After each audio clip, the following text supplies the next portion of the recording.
a gente só está bebe se divertir. Para não ser muito chato e ficar compartilhando na vida. Então, é melhor estar feliz para conseguir se relacionar bem. Depois você vem para frente. Eu tenho medo bastante. Eu sou assim, mas eu não gosto, não. Eu me comporto. Então, vamos lá, começar? E eles ficam com medo mesmo, né? Não vai chegar, não. Está indo para um feriado.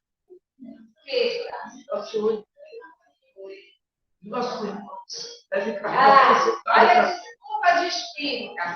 Os desencarnados estão preenchendo a casa. Parem com essa desculpa. Os desencarnados nem precisam ficar sentados. Eu vou discutir, se por algum minuto eu discuto bem, porque eu nasci para ser cantora. Tá bom agora? Em algum momento, se eu me desviei desse objetivo, mas minha voz é alta, dá para. Mas não está dando não? Sim? Não, mas tudo bem. Não, de casa. Tá bom agora? Tá bom? Certo, você estava muito distante, né? Então, tentem se colocar agora, assim, num lugar bem alto, onde vocês possam enxergar todo o Brasil. O que é que vocês veem? Nem responder não? Só eu estou sendo vista pelas pessoas de casa. E aí? Do alto, vocês vão poder contemplar todo o país. O que é que vocês veem?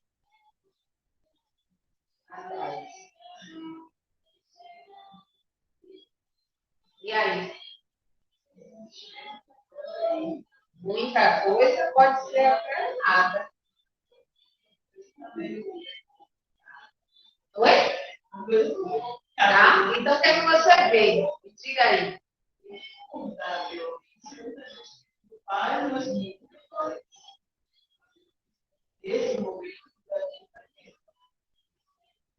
E aí, quem mais?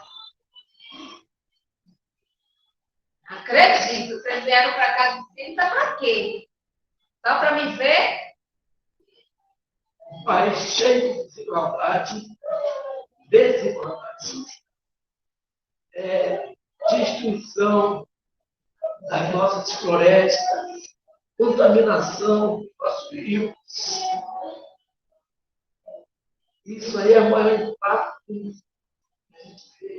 A destruição das indústrias que poluem, sem se preocupar com o que vai acontecer mais à frente, às vezes até eles mesmos, reencarnados. Né? Então, bem. Muita coisa, né? Eu só quero saber quem é o responsável por isso tudo. Pode.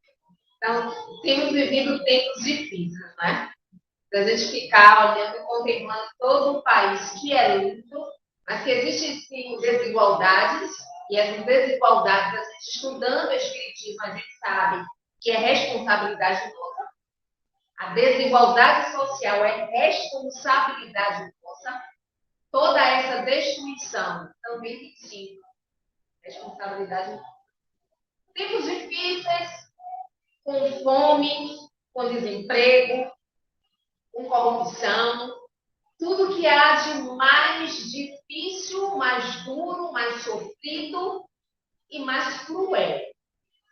Mas será que tudo isso que nós estamos vendo, vivenciando, é tão somente porque vivemos num mundo de provas e expiações? Será que é só por isso? Ou porque nós estamos esquecendo de vivenciar os ensinamentos trazidos pelo Mestre Jesus? Espírita também adora essa desculpa, né? Mas nós vivemos num mundo mundo de provas e expiações. Mas será que é só por isso que nós estamos vivendo tempos tão difíceis? Por conta da transição planetária. Tem sido outro discurso dos espíritas. É a transição planetária. Será que é tudo isso? Será que nós, ou o que nós temos feito, em prol da nossa pátria, da nossa mãe gentil? Será que não fugimos todos da luta de sermos coração puro e pátria do Evangelho? Vamos experimentar aqui como é que nós estamos.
E eu quero saber como é que vocês aprenderam a ouvir um hino na escola. Como foi? Sentados? Foi? E o que foi que mudou no meio disso? Não vi ninguém de pé. Essa daqui, no momento, lá pro meio, lembrou de colocar a mão no peito. Qual o sentimento ao ouvir o hino nacional?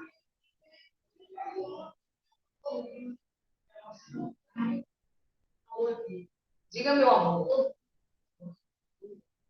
Tem que ter uma criança chorando na cara de filho, para ver se a gente se trabalha. E aí? Qual o sentimento? É sempre uma emoção muito grande.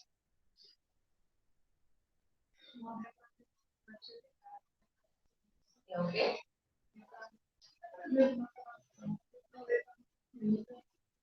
Difícil também. Mas será que a gente percebe aqui a letra desse hino, o que ela fala para a gente? Será que a gente não está deitada eternamente em berço esplêndido? Será que a gente tem feito alguma coisa em prol da nossa pátria, mãe gentil? Será? Alguns. Eu faço um pouquinho. Vai? Então, hoje, nós estamos aqui com o objetivo de refletir sobre o livro Brasil, Coração do Mundo, Pátria do Evangelho. Que é um livro, vamos logo trazer as problemáticas que muitos espíritas condenam, porque questionam muitos pontos. E sim, tudo pode ser e deve ser questionado. Inclusive, Kardec nos ensinou isso, tá? A fazermos sempre uma avaliação. O problema é que todo mundo toma tudo como verdade absoluta, porque foi mestre tal que trouxe, porque foi palestrante que falou.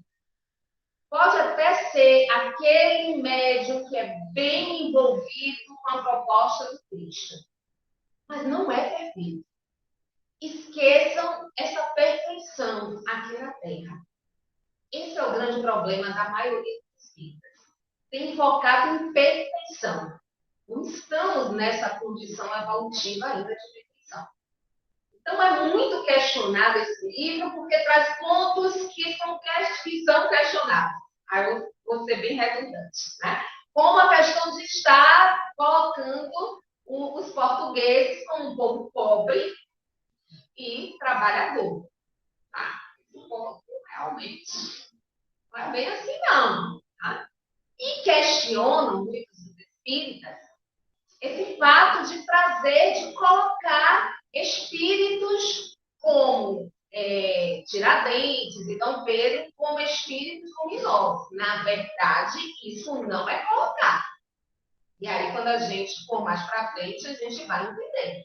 No livro não é colocado isso. Eles são espíritos luminosos, mas sim espíritos que estão tendo uma oportunidade de fazer a sua parte para assim ir avançando na escala evolutiva.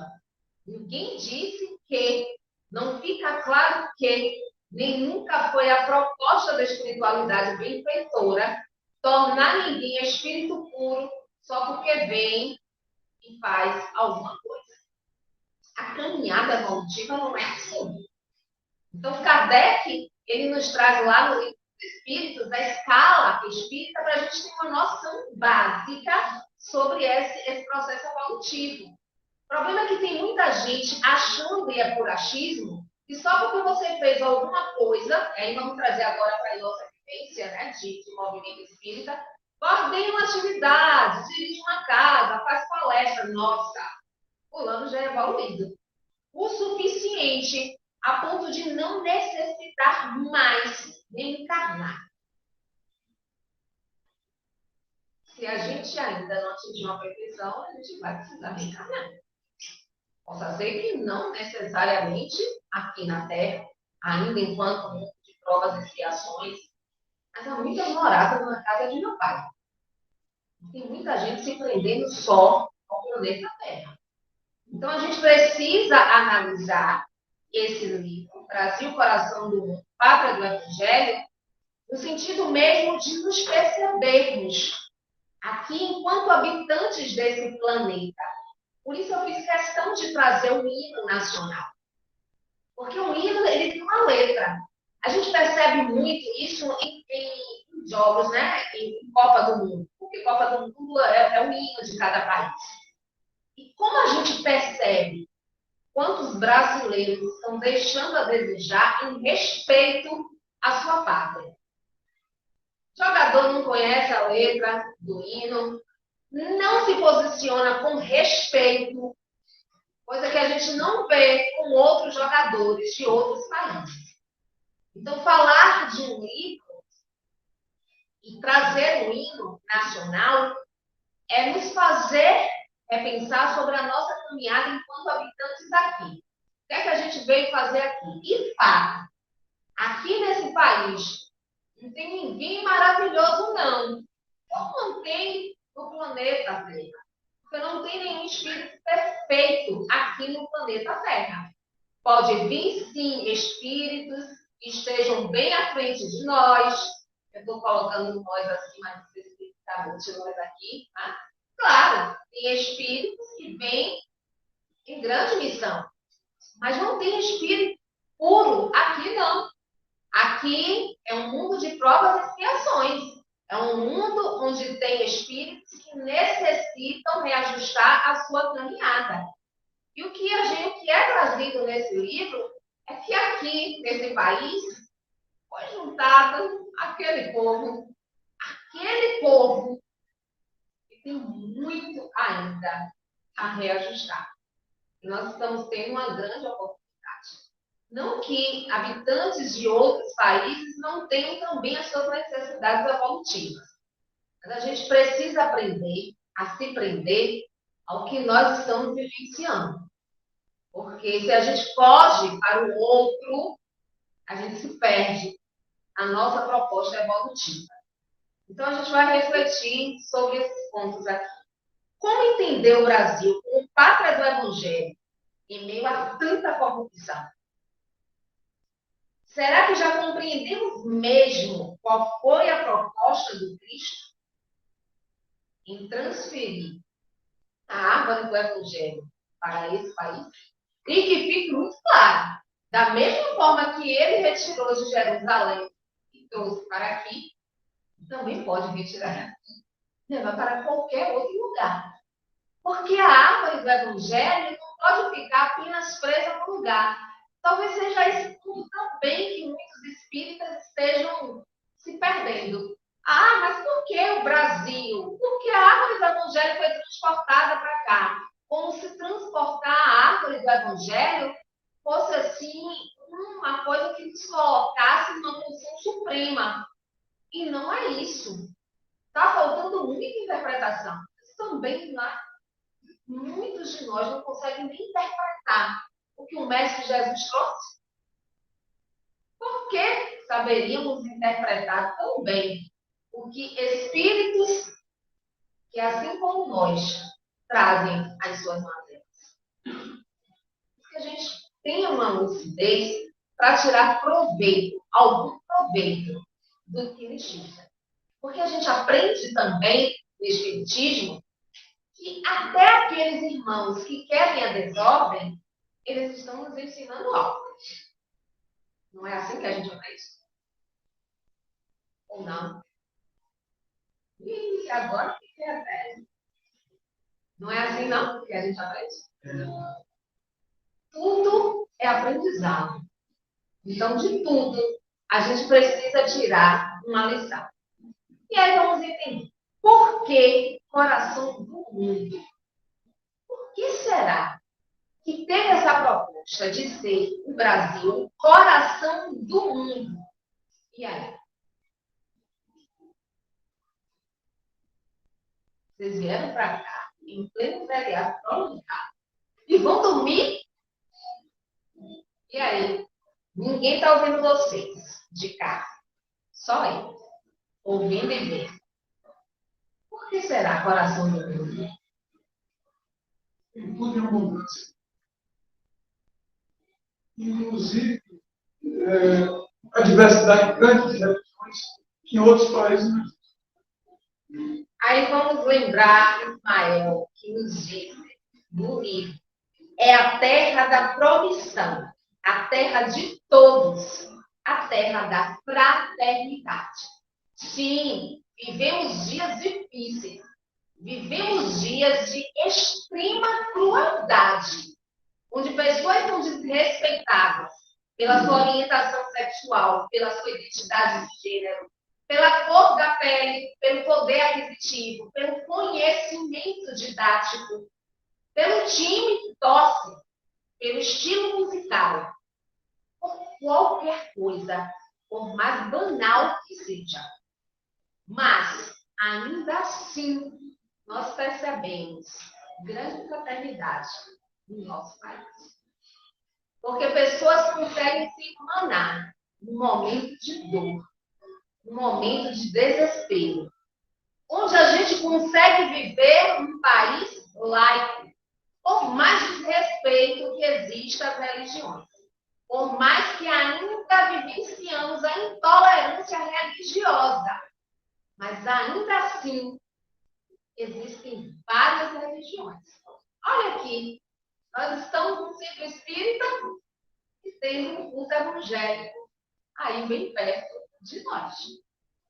Então, sim, essa foi a proposta de colocar o Brasil como o coração do mundo. Porque o Brasil é muito comentado fora dos países, né? Por essa irmandade, onde todo mundo se conhece, onde todo mundo se ajuda. E por mais crueldade que a gente vive em si, e sim, a gente não pode fechar os olhos para isso. Nós estamos vivendo o mais extremo da crueldade. E viver na omissão é viver em crime. A gente não pode fechar os olhos para isso. A gente não pode se omitir para tudo que está acontecendo. Porque assim, a gente não vai se colocar, não vai respeitar essa mãe que é tão gentil com a gente, tá? Que é o nosso país. Então, sim, por isso o coração do mundo, onde ela coloca, né, agrega povos. Aqui no nosso país, não tem muito essa questão de você vai para outro lugar e você vai ser deportado. Aqui entra tanta gente, tá? Tantos exilados que o nosso país vai e apoia. É muito diferente de outros lugares. Em outros países, as pessoas entram ali escondidas e tentam permanecer ali ocultos para não serem deportados. Aqui não existe isso. Aqui, por mais crueldade que exista, ainda é um país de acolhimento. Então, por isso, é visto, é colocado como o coração do mundo. Aí no livro, Jesus, conversando com Ismael, diz assim: instalaremos aqui uma tenda de trabalho para a nação mais humilde da Europa. Aí que é a questão que muitos espíritas colocam esse livro como, filho, como é que a Europa é um país humilde, um país de pobre, um povo pobre, glorificando seus esforços na oficina de Cristo.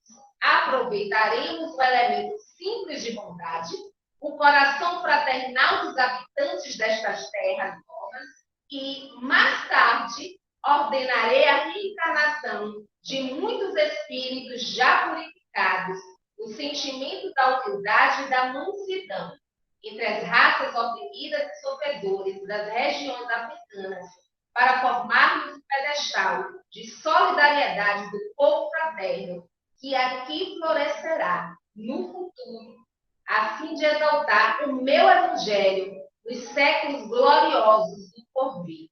Então, essa mistura de povos. Os índios, que já existiam aqui, tá? Os europeus e os africanos.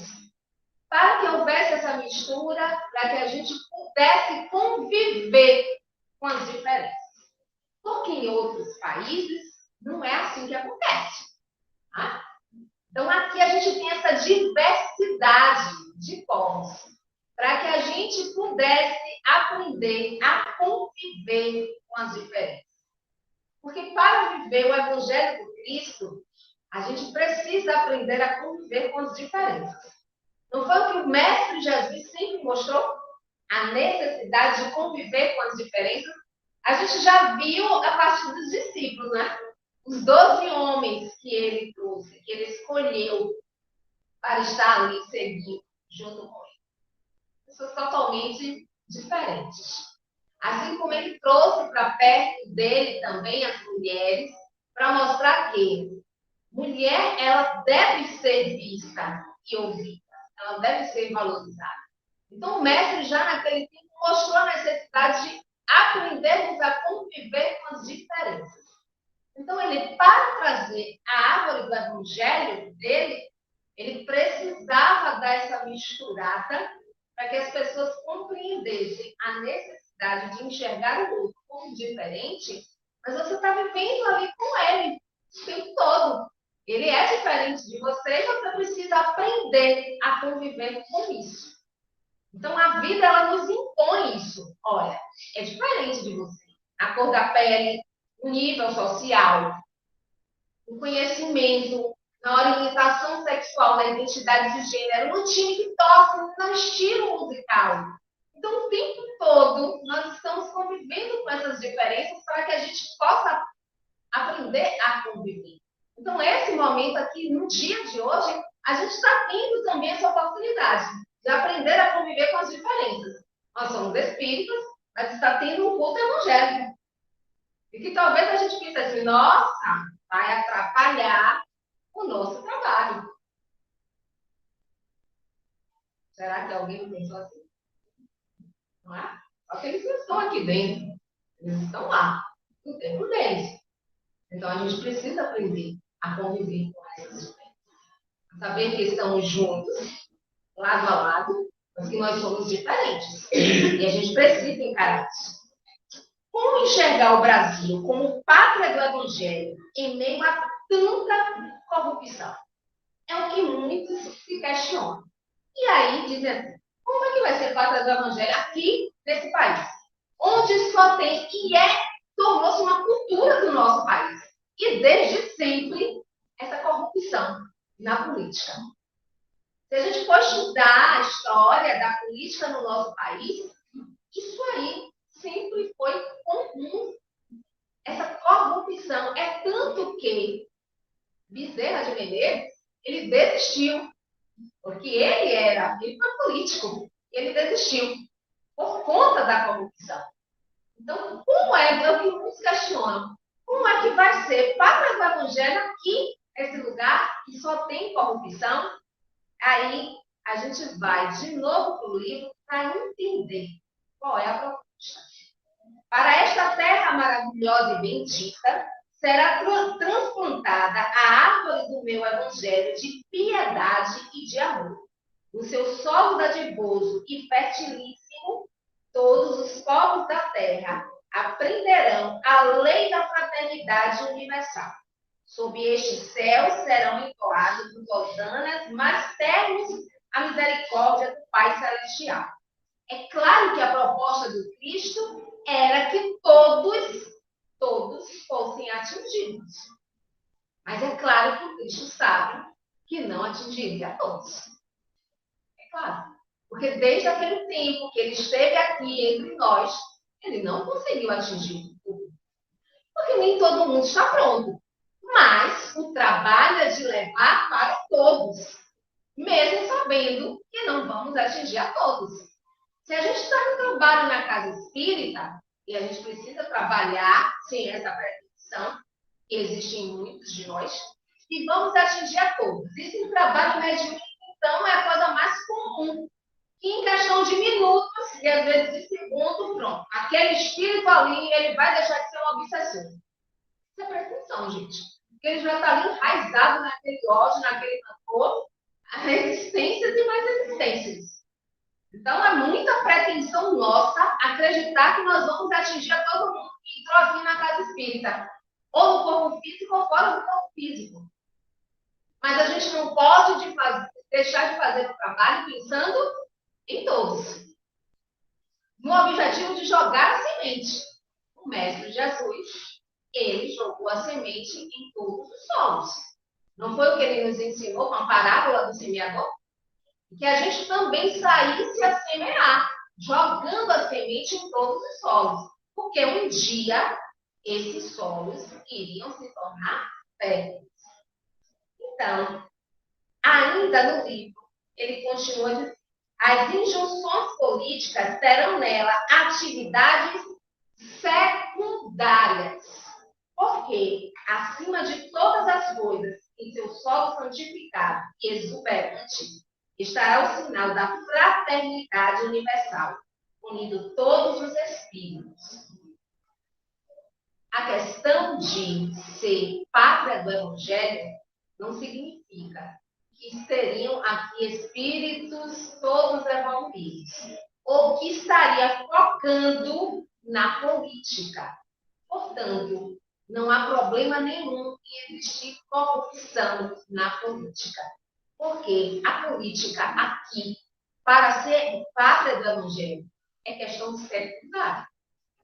Então, não há por que ser questionado isso. Como é que tanta corrupção e vai ser pátria do Evangelho? Porque a função aqui não é material. A função é espiritual. E as pessoas não estão compreendendo ainda isso. Mas o que é uma função espiritual? É mérito? Será que é mérito? É? Espíritas. Falem. O Espírito de verdade ele vai acrescentar isso. Tem o instruídos e o amai-vos, né? Ele vai acrescentar. Falem. Porque espírita não gosta de falar, né? Incrível. Mas a gente precisa se colocar. Para doutrinar no momento de despertamento. Não precisa ficar com vergonha. Não tem pergunta boba. Não tem nada aqui que coloque ninguém na condição de inferioridade. Esqueçam isso. Quando eu lanço pergunta, não é para colocar ninguém na berlinda, não. É só para a gente ter mesmo um despertamento.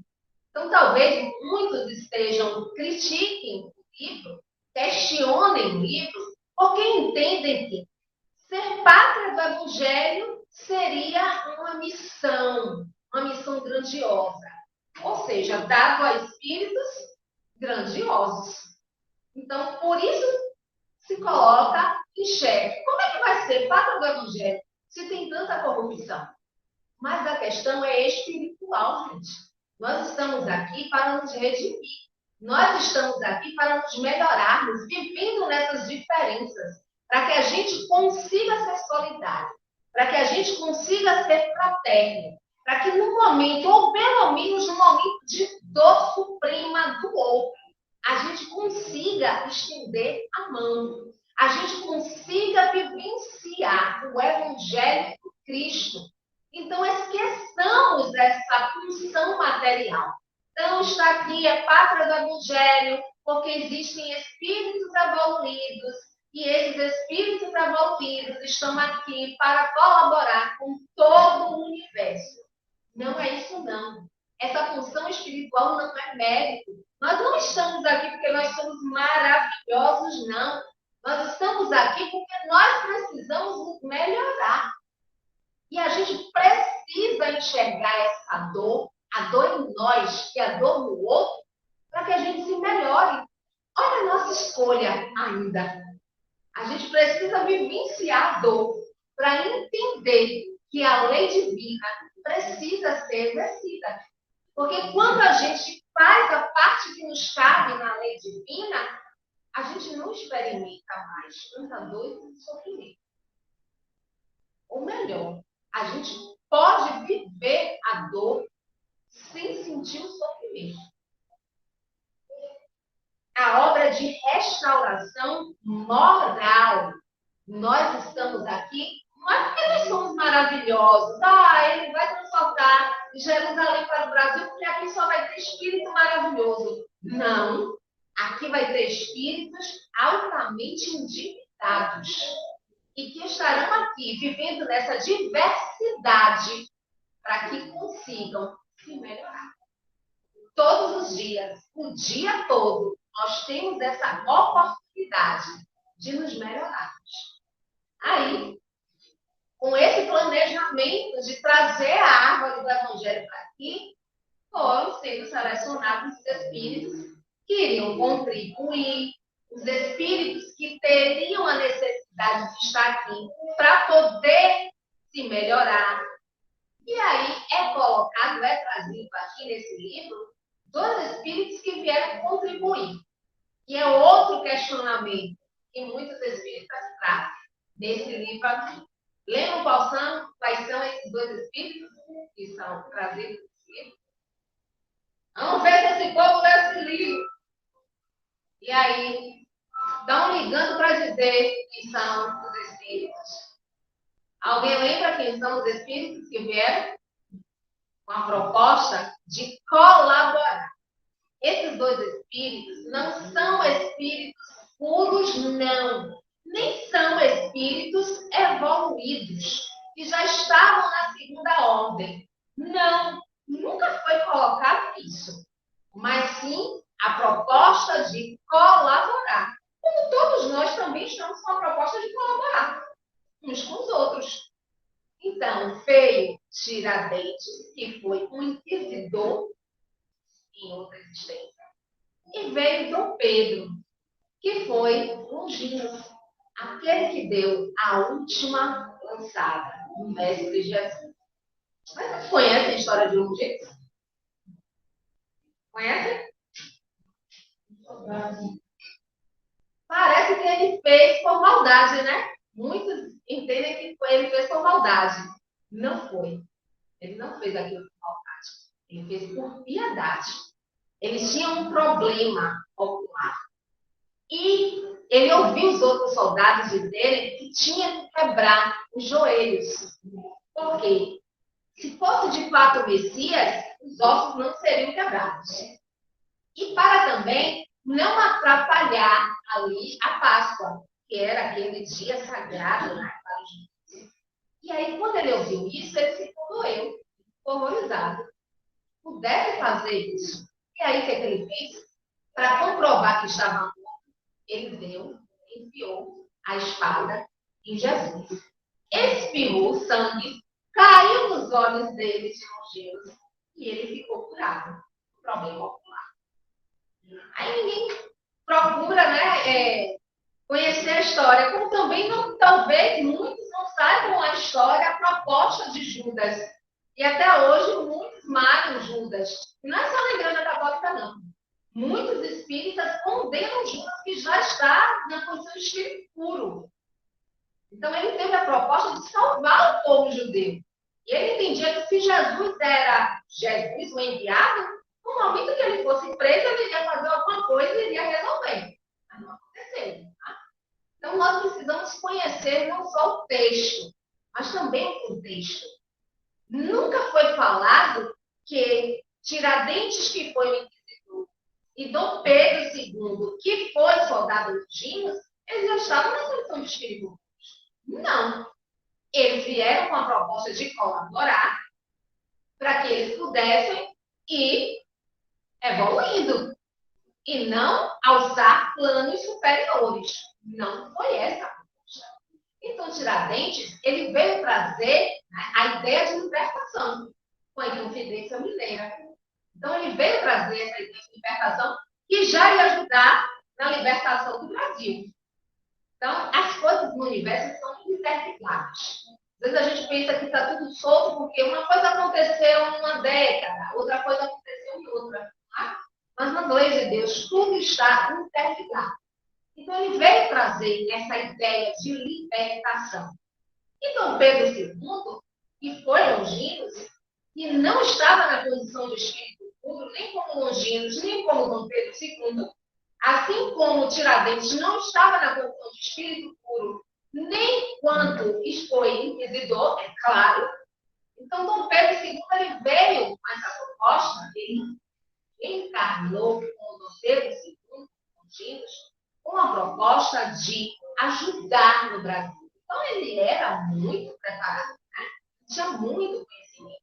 Então, ele trabalhou em torno da educação, de transformações, mas as pessoas talvez ainda estejam focando nessa ideia. Como que ele veio para ajudar? Ele era um espírito puro. Aí vai se falar de muita coisa que o Pedro fez de errado. E a gente sabe que teve.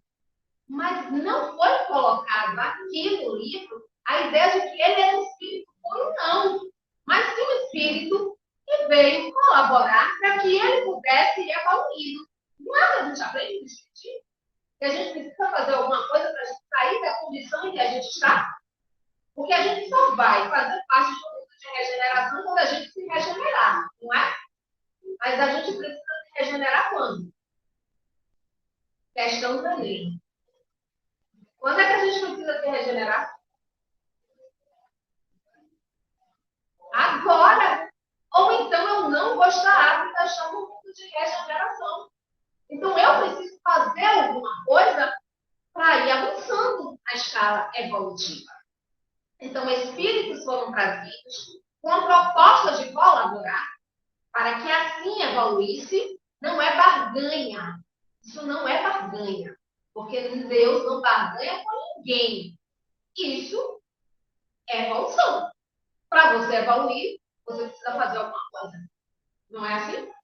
Então, existem também espíritos aqui que estão com a proposta de se redimir, se melhorar. Porque muita dor já causaram. Então, não tem ninguém aqui maravilhoso, não tem ninguém aqui perfeitinho. A gente é que vai colocando perfeição nas pessoas. Ah, porque fulano tem 50 anos de trabalho medíocre. Porque fulano ergueu uma cidade. Porque fulano fez isso e aquilo. Porque fulano coordena um trabalho há 500 anos na casa espírita. E não quer largar o osso, né? A falsa ideia de poder. E aí, nossa, até por voz mansa, as pessoas estão entendendo a evolução. Nossa, mas fulano maravilhoso. A voz me acalma. Não presta. Se você for conviver 2 horas com essa pessoa, você vai ver que é. Mas a voz dela me faz acalmar. Essas coisas não caracterizam evolução, gente. Então, muitos vieram colaborar, assim como a gente estudando a raça adâmica, a gente sabe, os exilados de Capela, eles saíram de Capela, que era um país, falando do Brasil, que era um planeta mais evoluído do que a Terra. Então, eles foram expurgados e foram trazidos para a Terra.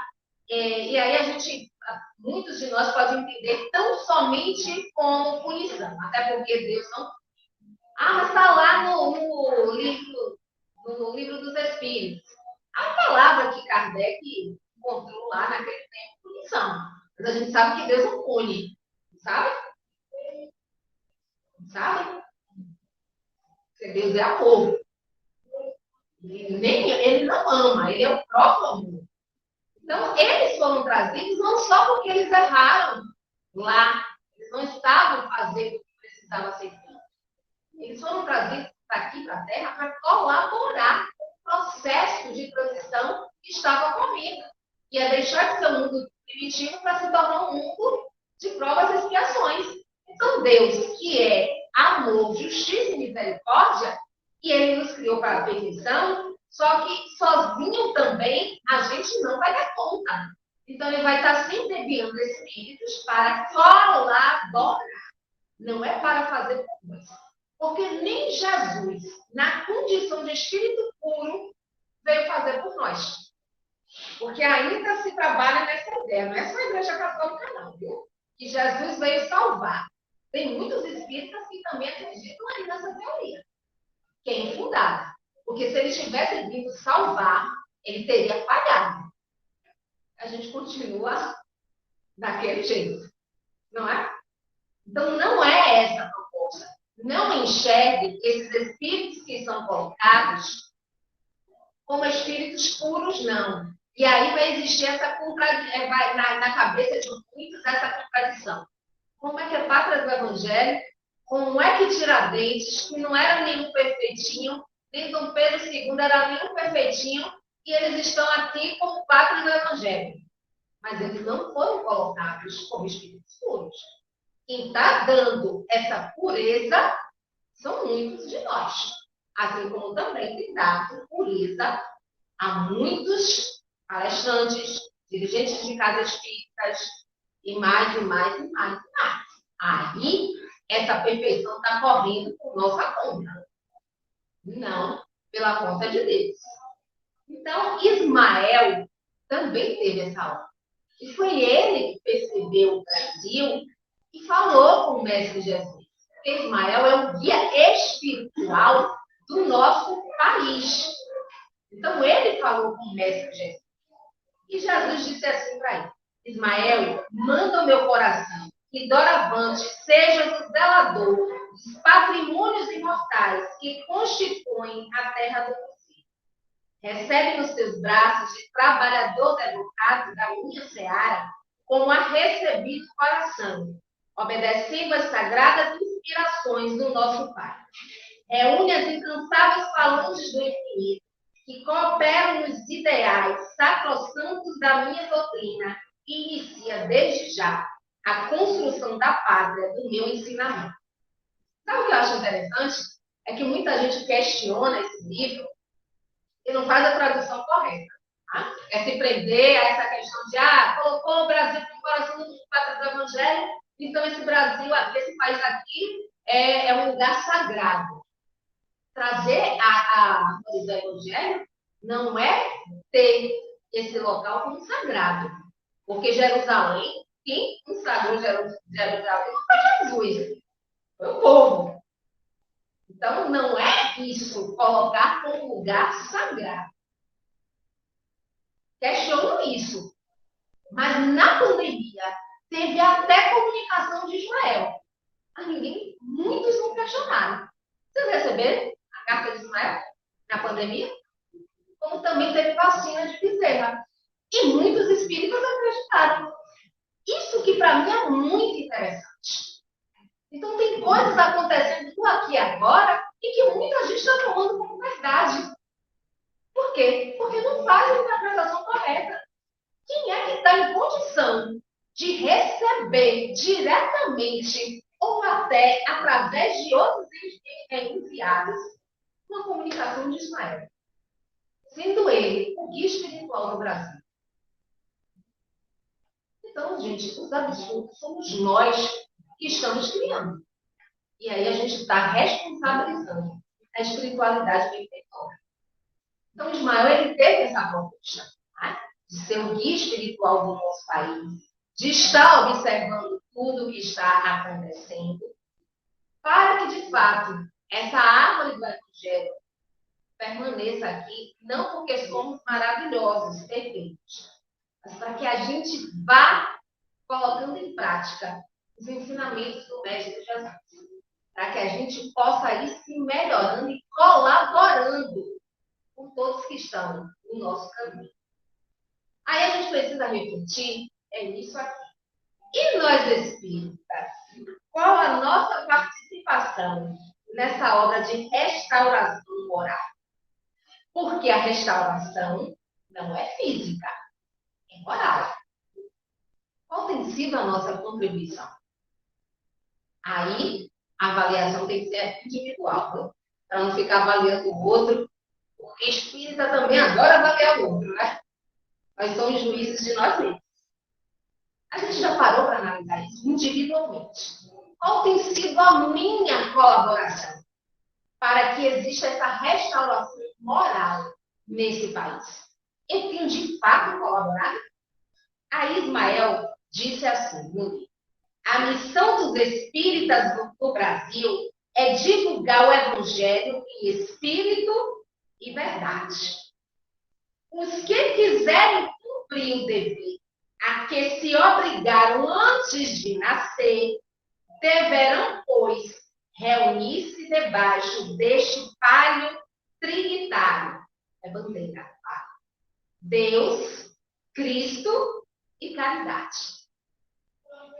Quem está debaixo dessa bandeira? Deus, Cristo e caridade. Temos seguido isso aqui? Temos, de fato, vivenciado o Evangelho de Cristo nesse movimento espírita?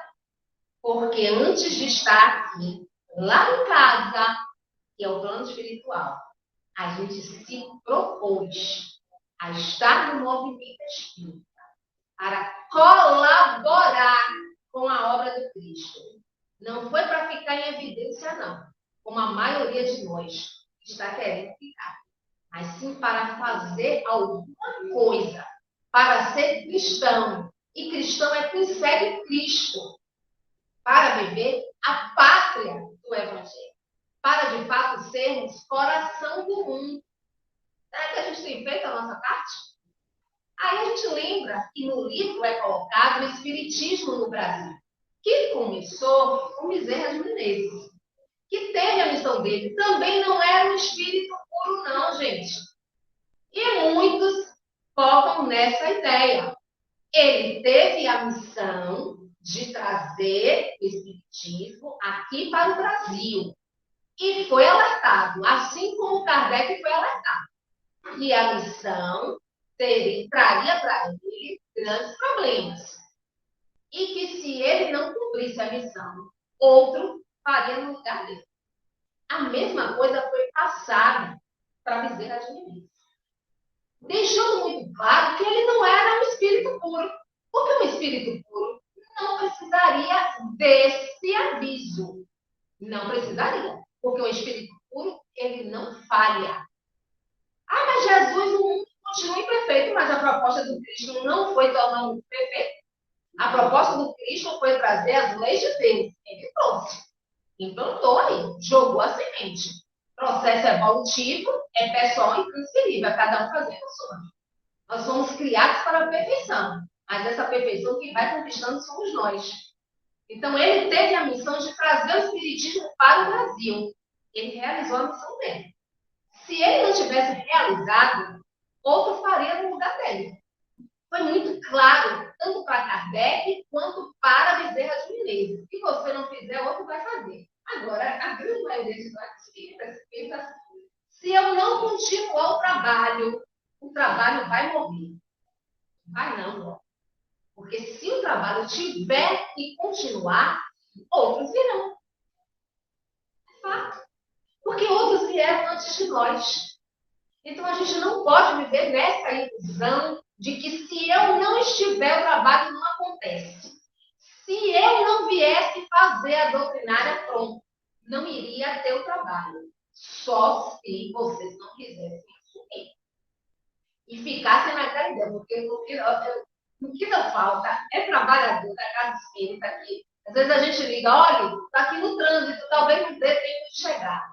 Não, já estamos orando aqui, a espiritualidade vai ajudar. Tudo vai se resolver. Aí só me vem na mente aquilo que o mestre disse, quando foi testado. Dai a César o que é de César. Sabe qual foi o teste? E a Deus, o que é de Deus. Ou seja, Deus vai fazer o que é da competência dele. O que é que ele faça, que é responsabilidade sua. Então, nós estamos aqui no plano físico, né? Então, a gente tem que resolver as coisas do plano físico. Vamos parar de querer que a espiritualidade faça o que nos cabe fazer. Então, se eu não viesse, vocês teriam que assumir o compromisso. Porque vocês não poderiam mandar essa pessoa voltar. Então, é assim que acontece. Era para vir o espiritismo para o Brasil. Bezerra foi escolhido, foi dada a ele essa missão, não porque ele era perfeito, mas porque ele tinha ali as condições de realizar os compromissos evolutivos dele. Mas se ele não fizesse isso, outra pessoa faria. E a proposta maior dele foi trazer a ideia de unificação e união, e se perdeu no meio do caminho. Existe unificação? Existe união? Porque para existir união, tem que existir unificação. Unificação é falarmos a mesma língua. É incrível como cada caso, ou na maioria das casas, existem as diferenças. Mas as diferenças não é de pessoas, não, gente. É de ideais mesmo. Porque é muito distorcido os ideais espíritas. A gente percebe que muitas casas trabalham com práticas que não são espíritas. Então, como é que vai existir união se existe unificação? falar a mesma língua, fazer todos espiritismo. Só assim a gente vai conseguir se unir de fato e de direito.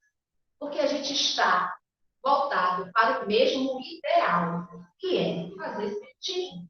Então a gente percebe que se não existe unificação, como é que vai existir união? Como é que eu vou apreciar a sua casa? Porque a sua casa, a prática é diferente. Eu não vou lá naquele aniversário, não. Eu não vou lá naquela semana espírita, não. É o que acontece. Às vezes a gente está no mesmo bairro, tem 3, 4, 5 casas espíritas, ninguém conhece. Ninguém se conhece no mesmo bairro. Diferente dos nossos irmãos, que são criticados por muitos espíritas. Mas se eles tiverem que levantar uma igreja, todas as outras igrejas se reúnem. Já no movimento espírita, nem os próprios trabalhadores da casa estão se reunindo. Então, a gente está, ou a maioria de nós, focado na ideia de por que esse livro existe? O Brasil, coração do mundo, pátria do Evangelho. Onde é que está aqui a condição desse país ser pátria do Evangelho, como se fosse necessário ser um lugar de habitação de espíritos puros ou ao menos evoluídos?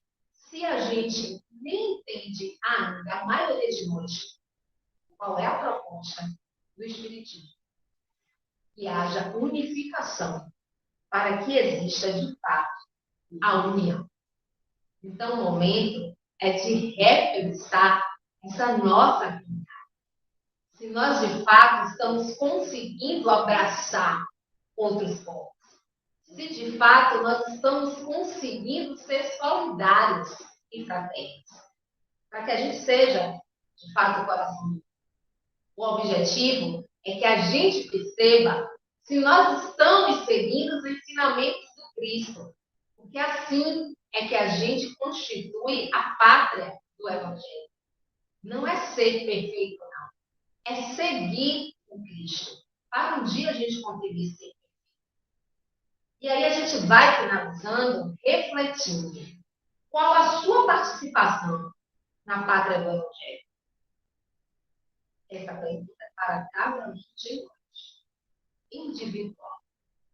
Qual a sua participação na pátria do Evangelho?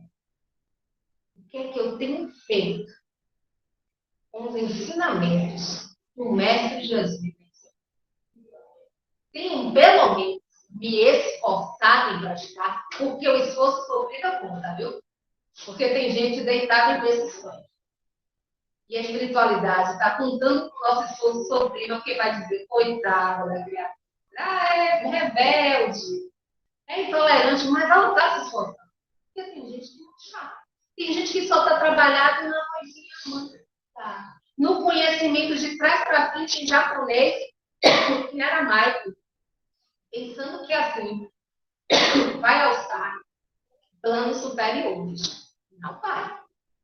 Então, que a gente, de fato, consiga ser o coração do mundo, porque a gente consegue viver com as diferenças, se irmanando, se solidarizando, e que a gente, de fato, faça valer os ensinamentos do Cristo, para que a gente seja a pátria do Evangelho.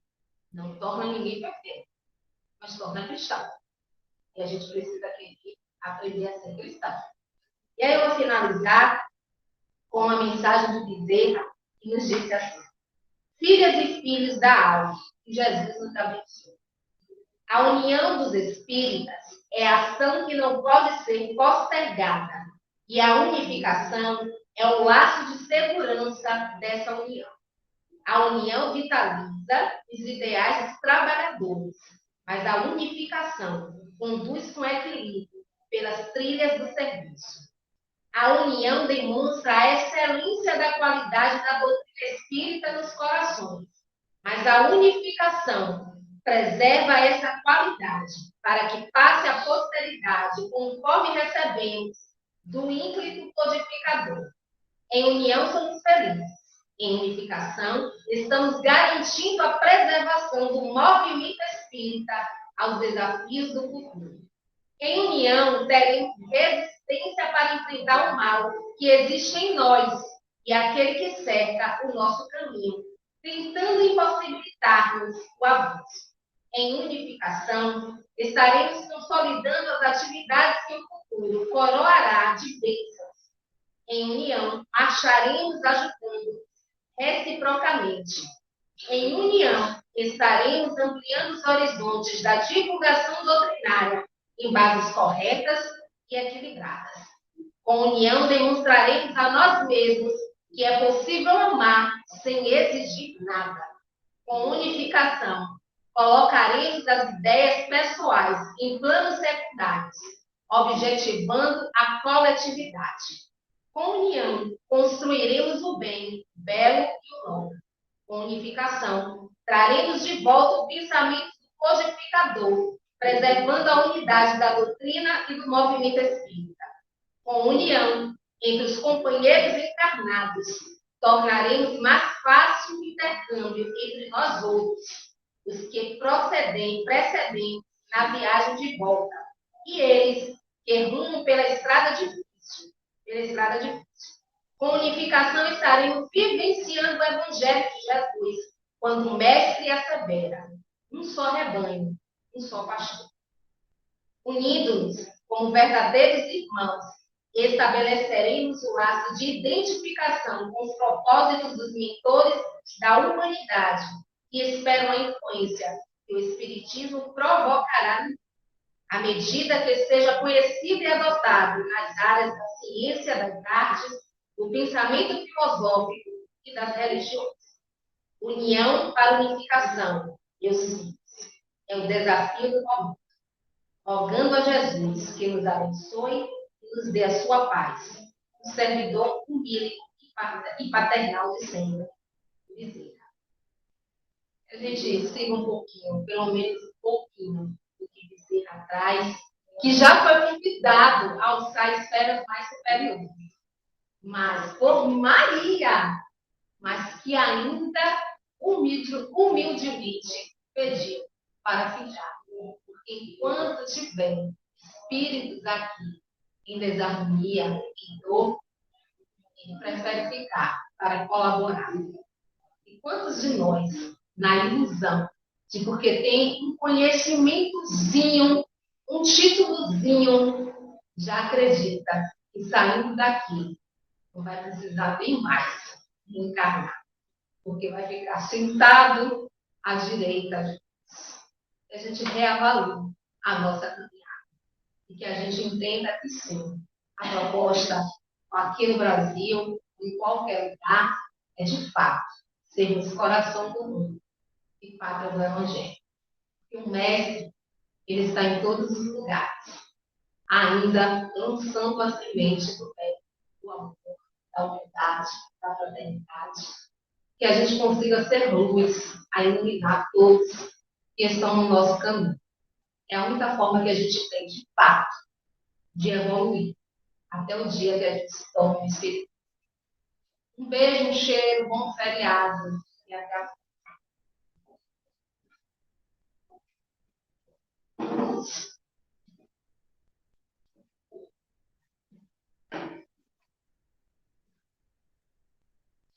É isso aí, gente. Temos aí uma grande quantidade de informações, de conhecimento básicos para a nossa reflexão. E aquela velha história, é mais responsabilidade da gente. Quando a gente assiste uma exploração dessa, colocada assim para a gente de forma tão clara, nos dá maior responsabilidade. Né? Mas o verdadeiro espírita não é perfeito. É aquele que procura fazer esforço para corrigir as suas más tendências. Procura ser amanhã melhor do que hoje. Trabalhar para ser melhor. E, como o nosso irmão falou, não somos de um santinho, não. No Brasil não tem santinho, não. A gente vai crescer e ajudar aquelas pessoas que estão ao nosso lado também a crescer. Mas o livre-arbítrio é determinante, né?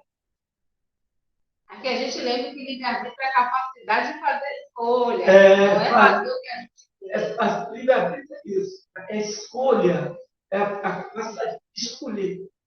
Cada um escolhe o que quer. A gente tem os dois lados da moeda. E a gente tem que ver para que lado a gente vai seguir. Então, agradecemos a nossa irmã por ter nos trazido de forma tão didática essas informações e vamos trazer outras oportunidades para dividir conosco isso que ela tem aprendido. Passemos na segunda parte do nosso trabalho e depois nós vamos, Emanuel fala para ser aberto.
Pai nosso, que estás no céu,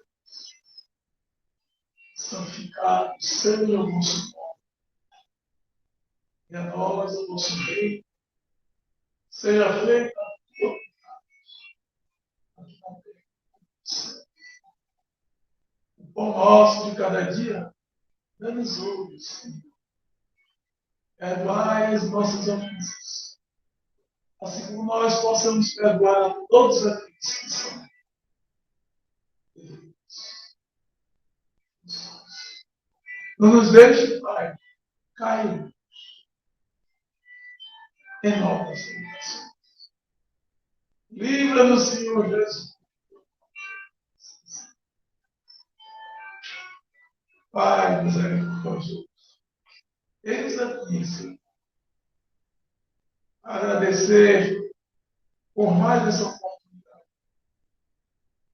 onde os mensageiros amigos da nossa caminhação instruiu a nossa companheira para que trouxessem para nós essas advertências através de suas experiências, através da leitura da sua compreensão, para que nós possamos seguir em frente, dando-nos força, coragem, união.